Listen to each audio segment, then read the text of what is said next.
নমস্কাৰ। প্ৰতি মাননীয় মুখ্যমন্ত্ৰী ডক্টৰ হিমন্ত বিশ্ব শৰ্মালৈ আমাৰ শিল্পী সমাজৰ অনুৰোধ, আজি আমি একত্ৰিত হৈছোঁ আমাৰ হিয়াৰ আমঠু জুবিন গাৰ্গৰ ঘৰত আৰু আমাৰ আটাইৰে এটাই ইচ্ছা, এটাই অন্তৰৰ পৰা আহ্বান, এটাই দাবী যে জুবিন গাৰ্গে ন্যায় পাব লাগে।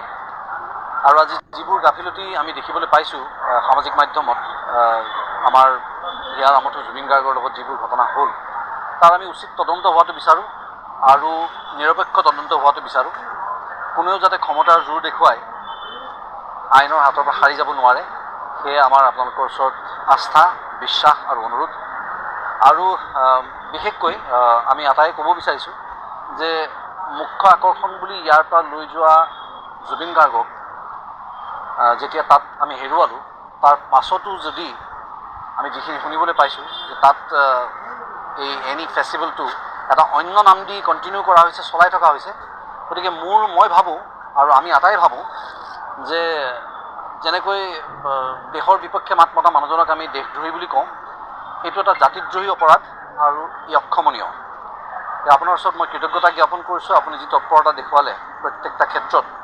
কিন্তু তাৰ মাজতে আমাৰ ক'বলগীয়া কিছু কথা আছে যে আজি আমি বিশেষ টুইট এটা আপোনাৰ পালোঁ যে আপোনালোকে শ্যামকানু মহন্তক ব্লেকলিষ্টেড কৰিছে।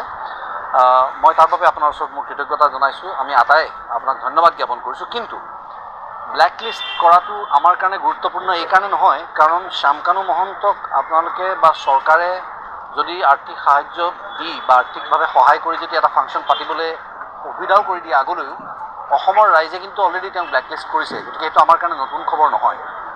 গতিকে আমি অলৰেডি তেওঁক ব্লেকলিষ্ট কৰিছোঁৱেই। আমাক এতিয়া উচিত তদন্ত লাগে আৰু যিখিনি মানুহ আজি এই দুৰ্ঘটনাটোৰ বাবে দায়ী, তেওঁলোক যাতে ট্ৰায়েললৈ আহে, সেইটো কাৰণে তেওঁলোকক অতি শীঘ্ৰে এৰেষ্ট কৰি আমাৰ ওচৰলৈ আনিব লাগে। আৰু প্ৰতিটো কথা ৰাইজৰ জুবিন অনুৰাগী সকলোৱে যাতে গম পাই থাকে, সেইটোৱে আমি আপোনালোকৰ ওচৰত অনুৰোধ জনাইছোঁ আমাৰ। আৰু এই প্ৰক্ৰিয়া যাতে নিৰপেক্ষ হয়, তাকে আমাৰ আপোনাৰ ওচৰত কৰজোৰে অনুৰোধ। আৰু কোনো ধৰণৰ গাফিলতি নহয় যাতে।